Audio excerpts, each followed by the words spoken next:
Thank you for joining me. This is the Spiritual Princess, and I wanted to talk about what earthbound spirits are. You may have heard the term earthbound spirit, and these are the people in spirit that I mostly try to help. These people have passed away and they don't go to the light for one reason or another, and it's their choice not to go to the other side at the time of their death. So these types of spirits can become harmful if they're allowed to remain on the earthly plane for too long.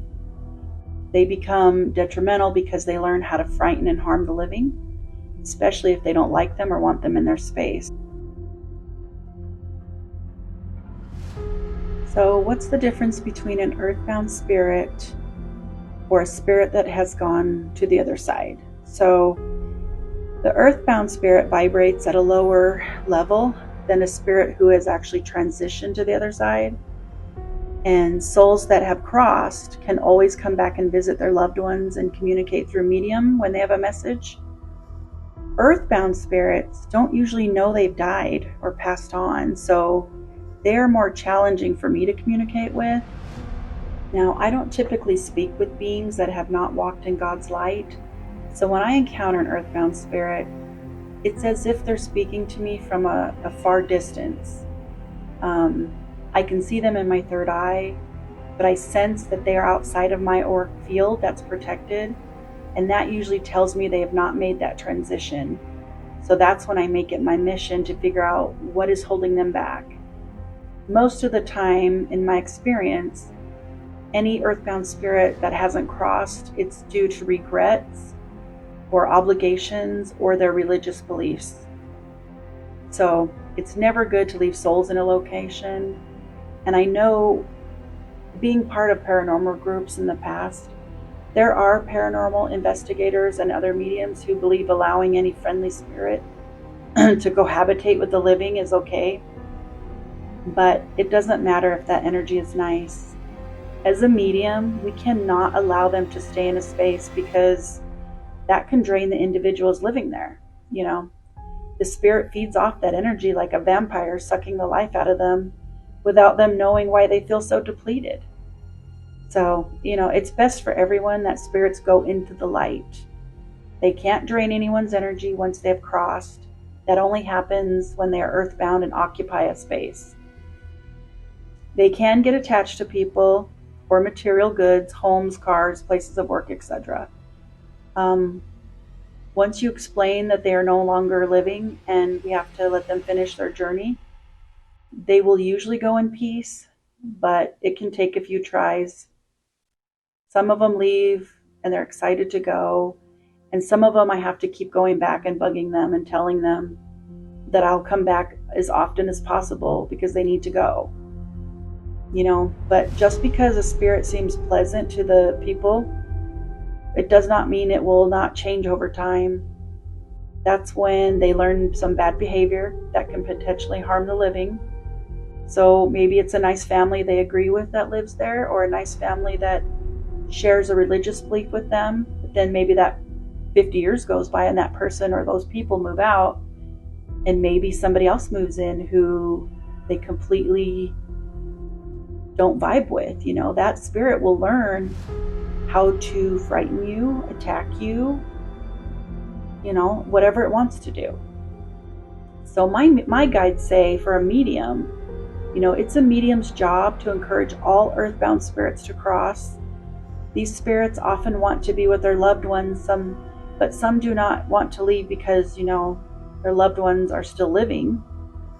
But I usually tell them they can come back and visit anytime with the help of their guides. They can have another life, or they can come back and visit. I'm going to share a student question. The question is, what happens to murderers on the other side? And this is what my guide said. They said, there is no punishment when someone makes terrible decisions while living. The real punishment comes from staying earthbound and dealing with their sadness or anger alone. They face their choices without judgment on the other side.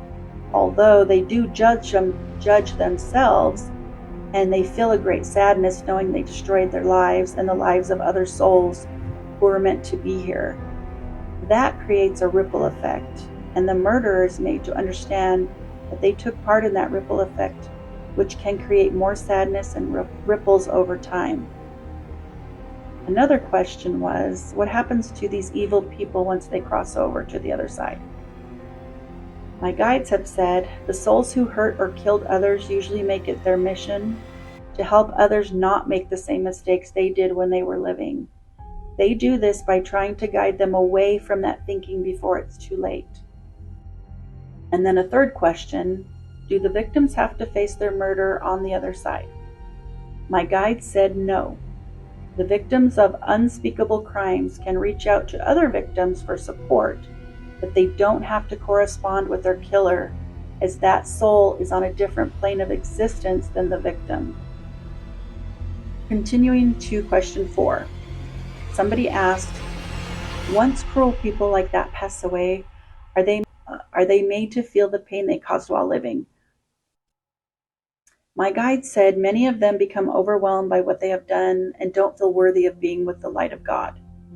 Most of these souls have much to learn, so they end up on a lower plane of existence until they can reach true enlightenment.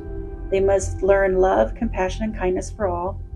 These souls are not at the same level as their victims because they have much more to learn.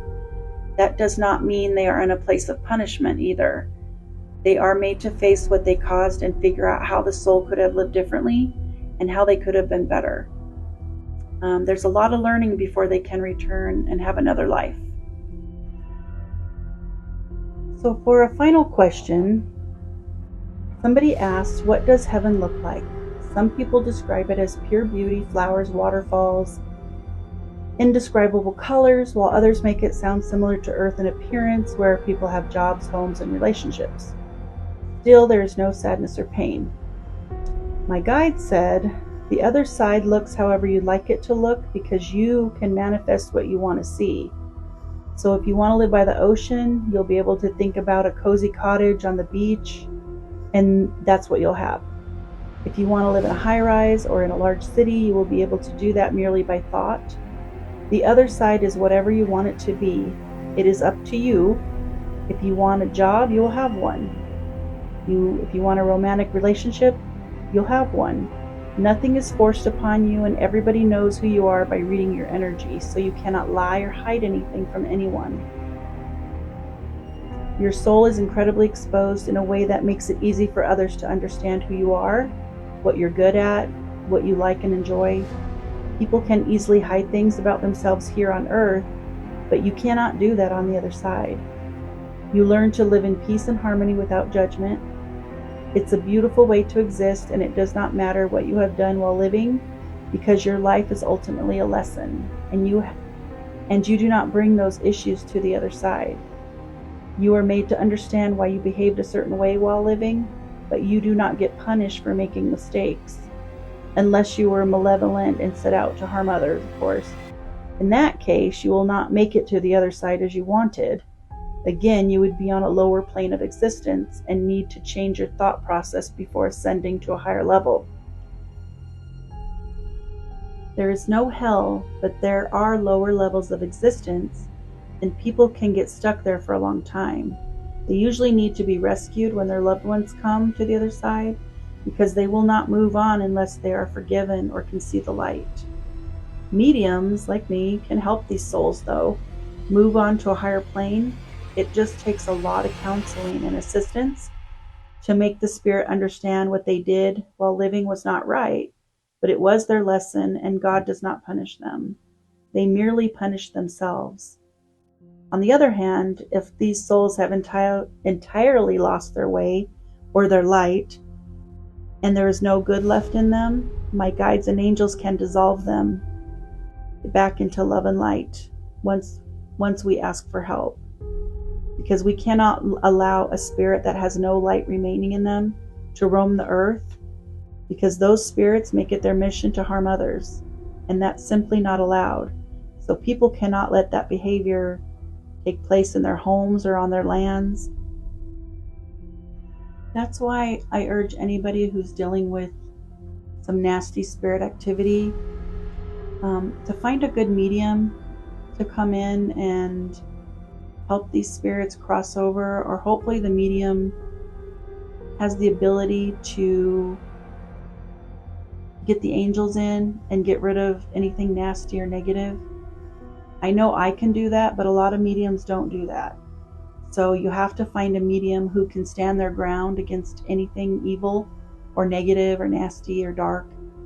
So I hope that helped explain some of that, and maybe I'll do some more questions and answers in another video.